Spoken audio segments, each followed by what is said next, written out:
কি রে মহেশ, এবার তো মনে হচ্ছে তোর আলু বেশ ভালোই হয়েছে। হ্যাঁ, শুনলাম বাজারে আলুর দামও নাকি বেশ চড়া। আমার যা পোড়া কপাল, মনে হয় না আমি বাজারের দাম ধরতে পারবো। কেন রে, তোর কি মহাজনের সাথে কোনো দেনা পাওনা আছে নাকি? না তো দাদা, তেমন কোনো দেনা পাওনা নেই, তবে আমার কাছে অল্প কিছু টাকা পাবেন মনে হয়। না না, আমি গিয়েছিলাম মহাজনের আড়তে, তাদের কানাকানি শুনে আমি আসলাম বুঝলি। এবার নাকি যাদের সাথে দেনা পাওনা আছে তাদের জমি থেকে সব ফসল মহাজনের আড়তে যাবে। বলো কি দাদা, তাহলে তো মহাজন সবাইকে একদম লুটে পুটে শেষ করে দেবে। আমার কিছু দেনা ছিল, সেগুলো পরিশোধ করে আসলাম, যাতে করে মহাজন আমার জমিতে এসে কোনো ঝামেলা না করতে পারে। কিন্তু দাদা, এই মুহূর্তে তো আমার কাছে তেমন টাকা পয়সা কিছুই নেই, তাহলে কি করব? আমি বলি কি, তুই এক কাজ কর, জমির এক পাশ থেকে কিছু আলু তুলে তা বাজারে বিক্রি করে মহাজনের টাকাটা আগে পরিশোধ করে দিয়ে আয়। কিন্তু দাদা, তাতেও তো সমস্যা, পরে আবার মহাজন এটা নিয়ে কোনো ঝামেলা না করে। কি জানি বাবা, আর মহাজন যা মানুষ, এখন দেখ কি করবি। আমার মাথায় যা আসলো তাই বলে দিলাম। ঠিক আছে দাদা, একটু চিন্তা ভাবনা করে দেখি। কিরে, সবকিছু ঠিকঠাক আছে তো? কোনো সমস্যা নেই তো? না দাদা, আমি সব আলু ভালো করে পরীক্ষা করে দেখেছি। বেশ বেশ, তোকে আমি আলু বিজ্ঞানী বানিয়ে দেব। তুই তো আলু দেখেই বলে দিতে পারিস। সবই আপনার কৃপা দাদা, আপনার কাছে না থাকলে তো এত কিছু জানতেই পারতাম না। বেশ, এবার বল দেখি মহেশের খবর কি? দাদা, মহেশের জমিতে বেশ ভালো আলু হয়েছে, আর আলুগুলোর সাইজও সুন্দর। তাই নাকি রে? তাহলে তো মহেশের জমির আলু আমার চাই চাই। কেন দাদা, ওর আলু দিয়ে কি হবে? আরে গাধা, ওর জমির আলুর সাথে আমি আমার আলু মিশিয়ে বিদেশে পাঠাবো, তাহলে তো আমার আলুর ভালো দাম হবে। আমার মাথায় একটা বুদ্ধি এসেছে দাদা, যদি অনুমতি দেন তাহলে বলতে পারি। বলে ফেল বলে ফেল, আহা দেরি করিস নে। দাদা, আমরা মহেশের কাছে তো টাকা পাবো, আপনি যদি অনুমতি দেন তাহলে আমরা জোর করে মহেশের জমির সব আলুই নিয়ে যেতে পারি। বাহ বাহ বাহ বাহ বাহ, এ তো অতি উত্তম কথা। তাহলে তাই করো, বেটাকে জমি থেকে বিতাড়িত করে জমি দখল করে নাও, আর সেই সাথে আলুগুলো।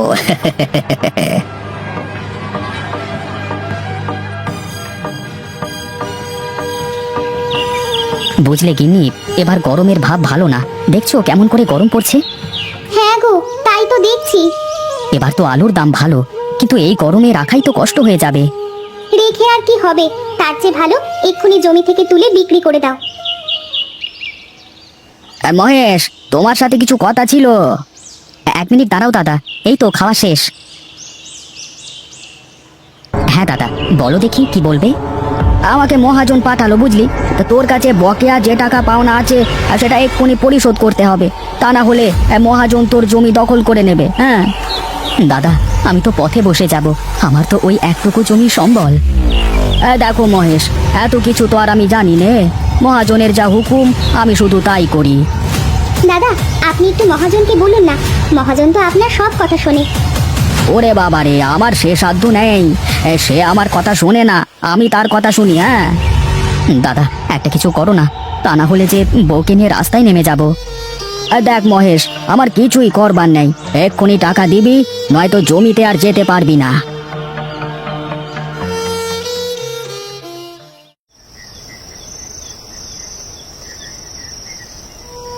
কেঁদো না বউ, কেঁদো না, কপালে যা থাকে তা নাকি নেওয়া লাগে।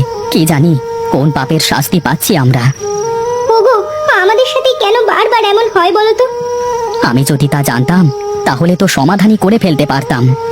ওগো, এখন আমাদের সংসার কিভাবে চলবে? আমরা যে না খেয়ে মরবো। না গিন্নি না, আমরা না খেয়ে মরবো না। না খেয়ে যদি মরতে হয় তাহলে ওই বেটা মহাজন মরবে। ঘরে তো চাল ডাল সব কিছু শেষ, কাল বাজার না করলে যে খাবার জুটবে না।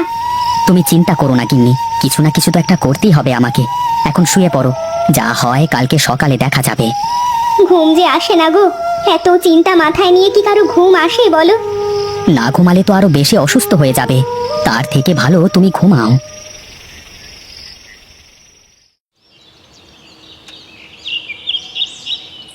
আরে ওটা মহেশ না, এখানে এভাবে বসে আছে, যাই দেখি তো কি করে।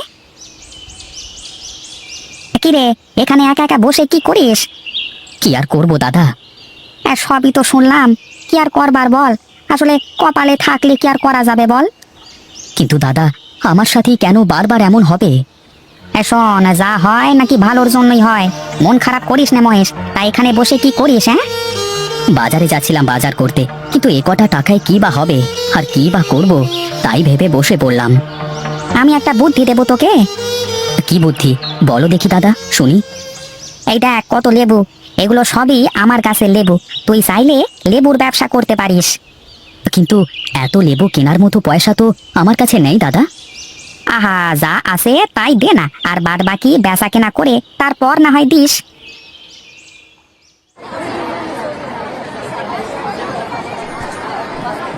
কিরে গণেশ, মহেশ তো দেখি আমারই সামনে বসে ব্যবসা শুরু করে দিল। আহা বাবু, থামেন না, একটু দেখে যান 2 টাকার লেবু বিক্রি করে কি করতে পারি, একটু দেখি না। তা কথা ঠিকই বলেছিস, কিন্তু তাও না আমার কেমন লাগছে বুঝলি। বেশ বেশ, তাহলে আমি কি বেটাকে ওখান থেকে তুলে নিয়ে আসবো? আরে না না, ওটা তো আর আমার বাপের জায়গা না যে আমি ওকে বললি ও উঠে যাবে। না তা নয়, কিন্তু আপনার তো একটা সম্মান আছে নাকি, আপনি বললে আমি বলে আসতে পারি।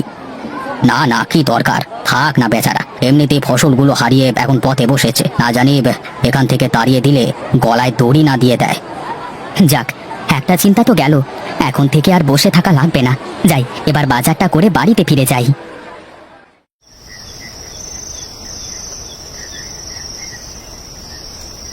কি গো, তুমি এত বাজার করে নিয়ে আসলে যে?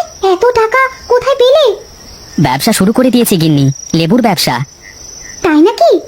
হ্যাঁ গো হ্যাঁ, ফটিক দাদার তো লেবুর বাগান আছে, তার থেকে পাইকারি লেবু কিনে খুচরা বিক্রি করলাম, বাজারে বেশ ভালোই লাভ হয়েছে। গরমের মধ্যে মানুষ তো লেবু খায় ভালোই, তাই বিক্রিও ভালোই হয়েছে বলো। দেখি কদিন ব্যবসাটা চলে। আচ্ছা, একটা কাজ করলে কেমন হয়? কি কাজ? আগে বলো দেখি শুনি। এখন যা গরম পড়েছে, তাতে করে তুমি যদি লেবুর বদলে লেবুর শরবত বিক্রি করো, তাহলে তো আরো বেশি বিক্রি হবে আর লাভও ভালো হবে। বাহ, খুব দারুণ বুদ্ধি তো, আমি তো আগে ভাবিনি। কাল থেকে তাহলে শরবত বিক্রি করা শুরু করি। বেশ, তাই করো। এখন খাওয়া শেষ করো, শরবত বানানোর জিনিসগুলো গুছিয়ে রাখতে হবে তো।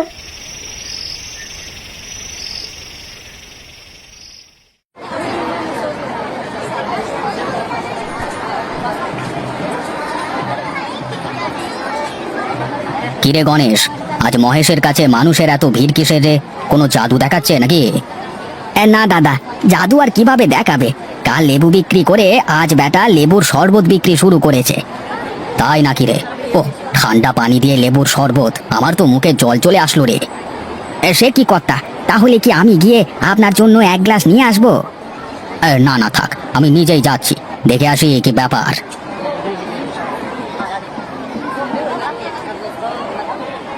আরে দাদা, আপনি আসুন আসুন, আমার কি সৌভাগ্য, আপনার পায়ের ধুলো পড়েছে আমার দোকানে। ওরে দে রে দে, আমাকেও 1 গ্লাস ঠান্ডা লেবুর শরবত দে দেখি। আহ, কি শান্তি রে, প্রাণটা জুড়িয়ে গেল একদম। দাদা, আর 1 গ্লাস দেবো নাকি? না না, 1 গ্লাসই অনেক বুঝলি, তুই যে আমার কত বড় উপকার করলি রে মহেশ, তা তোকে বলে বোঝাতে পারবো না। শুধু আপনার না দাদা, ও সবারই ভালো চায়, তাই তো আমি ওকে লেবু বিক্রি করতে দিলাম, ও লেবুর শরবত বিক্রি করা শুরু করলো। আহা দাদা, থাক না। না না মহেশ, এখন না বললে আর কখনোই বলা হবে না। বলি, যখন আপনি মহেশের জমিটা নিয়ে নিলেন, তখন কি আপনার একটু খারাপ লাগেনি বাবু?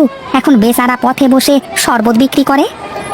আমার ভুল হয়েছে, আমাকে তোমরা ক্ষমা করে দাও, আমি সবার জমি ফেরত দিয়ে দেব, যার যা ক্ষতি করেছি সব ফিরিয়ে দেব। ঠিক আছে, কিন্তু আমি তো আমার ব্যবসা বদলাচ্ছি না দাদা, আমি তো লেবুর ব্যবসাই করব। তাহলে তো ভালোই হবে, আর আমিও বাজার কমিটির কাছে বলে তোকে এখানে একটা ঘর করে দেওয়ার ব্যবস্থা করব, কেমন? কেমন দিলাম? আজকে না দিলে বেটা কখনোই বুঝতো না। এই নাও দাদা, তোমার লেবুর টাকা, আজকে তুমি ছিলে বলে আমি আছি, তা না হলে যে কি হতো।